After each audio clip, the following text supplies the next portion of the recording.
Y en este momento estamos en comunicación con Ramiro Cortés. Ramiro Cortés, integrante de la cooperativa del Teatro del Perro. Cooperativa cultural. Rodrigo, ¿cómo? Rodrigo. Ramiro. Se me confundió con nuestro compañero. Vamos de vuelta. Ramiro, buenas tardes. Cecilia, Mariano te saludan. Buenas tardes, compas, ¿cómo están? Bien, ahí te cambié un poquito el nombre, Ramiro, pero... No pasa nada, es una confusión que suele suceder con bastante asiduidad. Te cambias el nombre. Me cambia el nombre a Rodrigo bastante, sí. No sé, bueno, Ramiro. Qué raro. Tiene cara y voz de Rodrigo, capaz, no sé. Puede ser. Ramiro, Teatro del Perro, Bonplan al 800, Ciudad Autónoma de Buenos Aires. ¿Qué es el Teatro del Perro? Para los que están, nosotros tenemos una audiencia de todo el país, así que contanos, ¿qué es el Teatro del Perro? ¿Qué hacen ahí? Bueno, primero, Ceci, Mariano, muchas gracias por la comunicación y darle el espacio a los espacios de cooperativas culturales que puedan tener un poco más de visibilidad, ¿no? En otras regiones que no sean solamente la Ciudad Autónoma de Buenos Aires, ¿no? Como bien decías vos, el Teatro del Perro está emplazado en el barrio de Chacarita, en la Ciudad Autónoma de Buenos Aires, y es un teatro que tiene mucha historia, porque antes de asumir la forma de cooperativa, que estamos hace casi 2 años ya como cooperativa, hace 1 año con los trámites en marcha y recientemente con la matrícula también del INAES, así que oficialmente cooperativa, por más del funcionamiento que venía teniendo de hecho hace 2 años. Este teatro tiene mucha historia tras más de 10 años, donde antes lo dirigía otro compañero, y bueno, por diferentes circunstancias decidió abrirse de la dirección del espacio para dejar lugar a una coordinación, que eran 2 compañeras en un primer momento, para luego desenvolver, agregando a más compañeros a la coordinación del espacio, asumir la forma de cooperativa.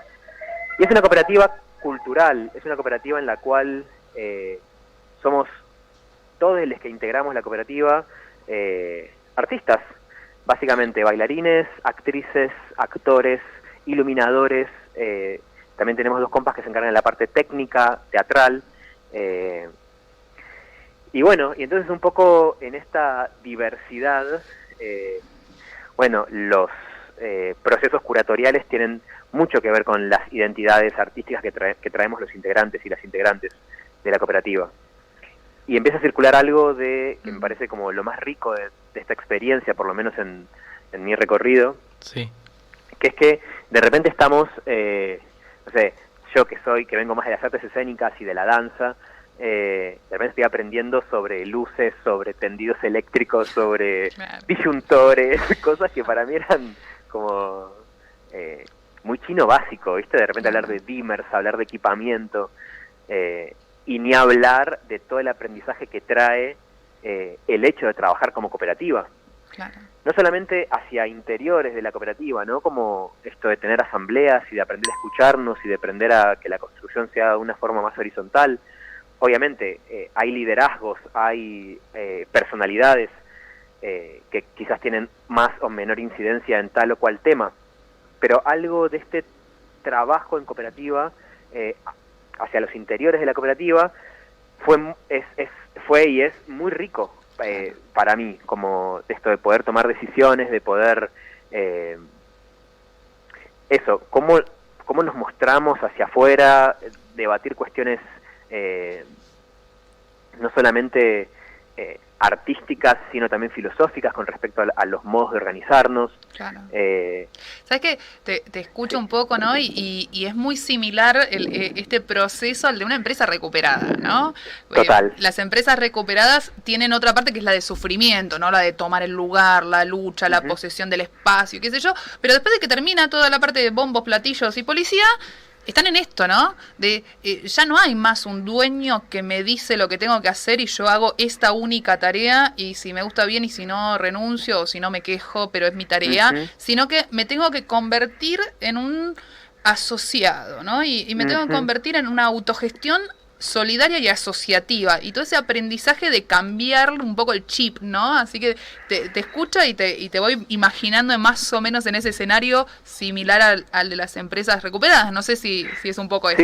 Sí, tal cual, sí, para mí también ahora que lo nombrás, nunca lo he visto con esa óptica, pero es un caso muy similar, en donde la forma de organizar estaba muy está con mucha referencialidad a una persona, y el cambio de esa referencialidad hacia un colectivo, primero que no es tan común en la Ciudad de Buenos Aires. Si ven, hay un montón de cooperativas culturales y hay un montón de espacios que se manejan de esta manera. Sí. La verdad que priman, por lo menos en la Ciudad Autónoma de Buenos Aires, que es el área donde yo me muevo y donde, digamos,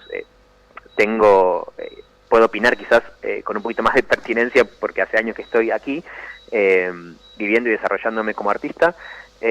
Generalmente el denominador común son dueños, generalmente varones, de un espacio teatral, ¿no? Claro. Entonces, la lógica de la cooperativa y la lógica de esto, de poder correr el eje de la referencialidad y las decisiones y todo lo que vos nombraste de lo que hace como un jefe,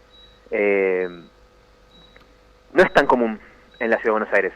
Si bien hay un montón de compañeros y compañeras que se están organizando y están optando por esta forma, que como decís vos, es complejísima, porque, no sé, por momentos yo que he trabajado en relación de dependencia, es más fácil que te digan qué tenés que hacer, qué tenés que dejar de hacer. Acá claro, tenemos que ponernos, pensar, tomarnos las decisiones también llevan más tiempos. Es otro tiempo el tiempo de la cooperativa, siento que el tiempo en donde hay un jefe.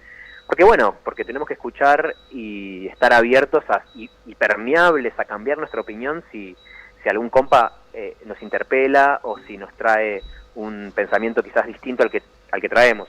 Que hay que cambiar un poco la forma de pensar, como que uno se tiene que reeducar internamente y pensar en esto del cooperativismo, en laburar en conjunto, en equipo, pero todo el tiempo, para todo, no es ese decime qué hago y yo lo hago, independientemente, como bien dijiste vos, hay roles.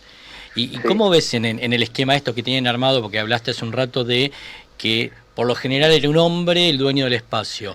Hoy el rol de la mujer o el rol del género, ¿cómo lo ves? ¿Cómo cambió desde que tienen esta conformación? Bueno, en esa temática, particularmente la experiencia del Teatro del Perro es muy... no sé si le queda grande la palabra, pero voy a decir una palabra que quizás le queda enorme, pero que no habla digamos, de mí, sino de lo que fue el proceso del teatro. Me resultó bastante icónica, porque el motivo por el cual se retira esta persona que estaba dirigiendo el teatro fue por un tema relacionado con el género, con un escrache en un principio a esta persona, con lo cual automáticamente se empezaron a abrir con las compañeras que asumieron la coordinación luego, antes de la cooperativa, ¿no? Luego de que se fue este director anterior, empezaron a gestionar mesas de género para poder charlar sobre las temáticas, para charlar una temática que en particular es muy compleja en el mundo del teatro y digamos en los espacios culturales que estamos acostumbrados, que generalmente hay una persona, generalmente es un varón, que es el maestro también, es el que convoca al estudiantado y es el que toma las decisiones de qué obras están, de que obviamente van a estar sus obras, y entonces el cambio, para retomar esto de lo icónico, que quizás es una palabra enorme, pero partió desde una denuncia por ciertos comportamientos que incomodaban a muchas compañeras, que se hizo generalizado, y la decisión de las pibas que asumieron la coordinación de llevar adelante un espacio que estaba escrachado, porque por un momento fue el espacio del perro alberga o manipuladores o diferentes, como que llegó a estar eso en dicho, digamos, claro. Y las compañeras poniéndose al hombro los debates, las discusiones, las asambleas, las reuniones, los espacios para que las compañeras que escracharon puedan explayarse también y darle un resignificado al espacio, para mí hace que la conformación intrínseca de la cooperativa tenga esa matriz. Tenga una matriz que parte desde un entendimiento principalmente de género también, porque aparte la mayoría de las integrantes son compañeras mujeres, y mujeres militantes, feministas, arduas. Entonces, nada, para mí particularmente, hablando desde Rami, la experiencia fue muy rica y de mucho crecimiento en mucho sentido, porque, digo, aparecen todos estos llevando a cabo, estando a cargo quizás de una coordinación no colectiva, pero con un rol, como decía Mariano, ¿no? De que dejás de ser un poco el empleado para empezar a ser vos un poco el patrón en esta figura de lo colectivo, me hizo a mí enfrentarme con un montón de micromachismos o de macromachismos, no sé ni ya cómo nombrarlo, lugares de, ok, ¿qué hago con el poder que tengo? ¿No? Como que ronda mucho esta pregunta en términos de la grupalidad. Porque tenemos un poder de elegir qué obras van o qué docentes, y eso también implica darle trabajo a compañeras o darle trabajo a alguien o no darle trabajo a otra persona. Claro. ¿Cómo hacemos para manejar ese poder de una manera que sea lo más amorosa, lo menos patriarcal, solidaria? Solidaria, exactamente, entre compañeros. Es muy difícil. Es una pregunta compleja. Es muy difícil y es un aprendizaje que se nos da también en Cooperativa ACADE, y creo que en todas las cooperativas que tienen una conciencia cooperativa real de intentar y apostar hacia una forma de relacionarnos distinta y de manejar la economía de una manera distinta, es todo el tiempo repensarte y decir, che, está bien, no está bien. Hay momentos donde decís, che, si cada cosa que hablo o pienso la hablo con mis compañeros, les estoy taladrando la cabeza, pero si no lo comparto y no lo colectivizo, al final es todo un tema.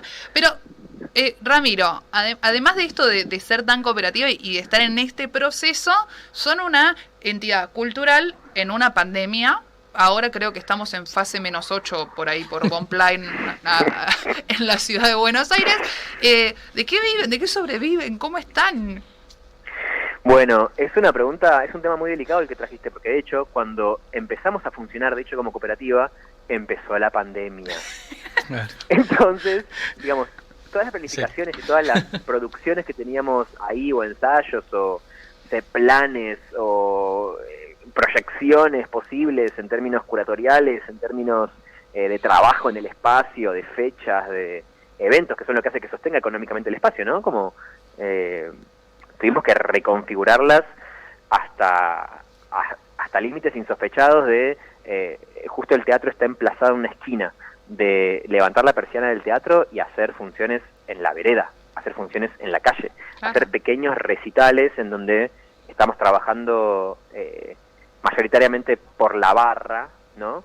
Que por o los alquileres de clases o los borderos de las funciones, ¿no? La división entre el espacio y los elencos y las compañías que vienen acá a hacer funciones.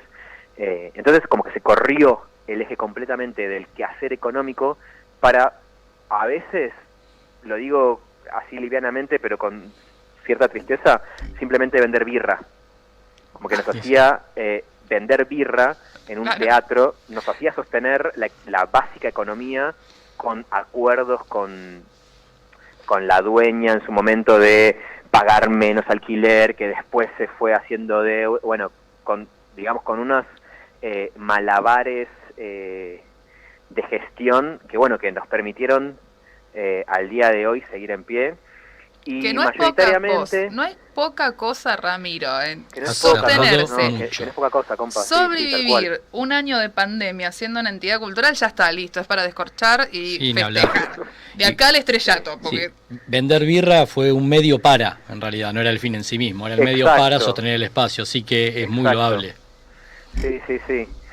Y ahora, bueno, en realidad estamos en esta vuelta a la fase -8, como decía Ceci, que no se puede tampoco hacer eventos al aire libre, o no se pueden estas actividades económicas que nos permitían sostenernos, y estamos medio como rogando que nos bajen dinero de diferentes subsidios que estuvimos aplicando, porque es un poco lo que nos va a permitir pagar el alquiler. O sea, estamos en una instancia de supervivencia, ni hablar de los honorarios para los trabajadores, o si de repente teníamos algún dinero que algún compa necesitaba por una urgencia económica o alimenticia, poder estar allí, que el teatro pueda también sostener a ese compañero. Hoy día estamos en una instancia de supervivencia, o sea, esa es la mejor forma que tengo de describirlo. Obviamente proyectando, sobreviviendo y proyectando. ¿Cuáles son los proyectos, si la pandemia lo permite? Y con esto te vamos despidiendo. Contanos, ¿qué van a hacer para adelante? Nosotros el año pasado realizamos un festival virtual, con un montón de convocatoria de diferentes artistas de Latinoamérica, de Europa, era un festival internacional, en el cual hubieron una artística gigante enorme. Y que funcionó, fue muy bien recibido también y nos permitió esto, tener como otro changüí de repente hacer funciones y una modalidad que tuvimos que aprender desde cero porque era todo por YouTube. ¿No? O sea, entre el debate de si era streaming o si era un video o si era un falso vivo o si se pasaba por YouTube o si se pasaba por no sé dónde, bueno, aprender todo eso, primera instancia, que recordemos que somos artistas escénicos, como que el mundo audiovisual nos es un poco ajeno, a la vez es cercano porque bueno, muchas compañeras han trabajado en el medio audiovisual y tienen esa experiencia, pero bueno, gestionar un espacio virtual es muy distinto a gestionar un teatro físico. Y este año lo que vamos a hacer es una segunda edición de ese festival virtual que se llama Jaurías, Festival Jaurías, en donde la convocatoria va a ser un poquito más intrínseca digamos, a mí me gusta llamarla como la familia del Teatro del Perro, que son más las mismas asociadas, que digamos que tienen... la propuesta en un principio es que podamos hacer el festival entre nosotros y amigues, ¿no? Coreógrafes, bailarines, bailarinas, amigos y amigas, como una cosa más interna y cambiando un poco la temática. Antes la temática era, teníamos diferentes segmentos, como que era como una cosa más grande el festival del año pasado. Este año va a ser algo más sencillo entre muchas comillas, ¿no? Porque lo que uno piensa que es sencillo después con la cámara es otra cosa. Pero bueno, como un grupo más reducido de trabajo, pero también nos puede dar trabajo este festival en sí, más que solamente producirlo y después repartirlo entre la artística. La idea es poder generar también eso, volver un poco a la instancia más escénica que tanto extrañamos y eso, que se pueda generar trabajo a partir de la generación de contenido artístico con nuestra curaduría y con nuestra óptica. Ramiro, ¿cómo se comunica la gente con ustedes para que se enteren de este festival? ¿Redes sociales? Contanos. Sí, exactamente, Ceci. Nosotros funcionamos más que nada con el Instagram. Tenemos también un Facebook donde pueden encontrar y donde nos pueden escribir y donde nos pueden encontrar la dirección del teatro o teléfonos, pero nos manejamos mucho más con el Instagram, que es Teatro del Perro, @Teatro del Perro, lo buscan allí y allí nos pueden seguir para todas las novedades. Y este festival está proyectado, digo proyectado porque, bueno, obviamente el marco va variando las posibilidades materiales de realización o de no realización en términos de firmar o si de repente tenemos que volver hacia una fase -10, obviamente esto es muy relativo, pero está proyectado para estrenarse en agosto. Perfecto. Así que bueno, estamos en la mitad de la realización ahora, empezando a cranear las ideas y a armar el equipo. Para comunicarse con Ramiro y con todos los compañeros y compañeras, @Teatro del Perro en Instagram. Ramiro, muchísimas gracias por estos minutos contándonos cómo están sobreviviendo y proyectando. Muchísimas gracias a ustedes, Ceci y Mariano, un placer enorme. Y bueno, es siempre un deseo que esta forma de organizarnos y esta manera de relacionarnos entre compañeros desde lo asociativo y desde la empatía y desde la solidaridad siga multiplicándose en todos los ámbitos posibles, no solamente en lo cultural ni en diferentes, no sé, ramas de lo industrial, sino que sea como una lógica común. Aboguemos por eso. Vamos por eso. Muchas gracias. Muchísimas gracias. Pasó por acá, por Copar la Radio, Ramiro Cortés, bailarín, coreógrafo e integrante de la cooperativa Teatro del Perro. Comunícate con ellos en Instagram, @Teatro del Perro.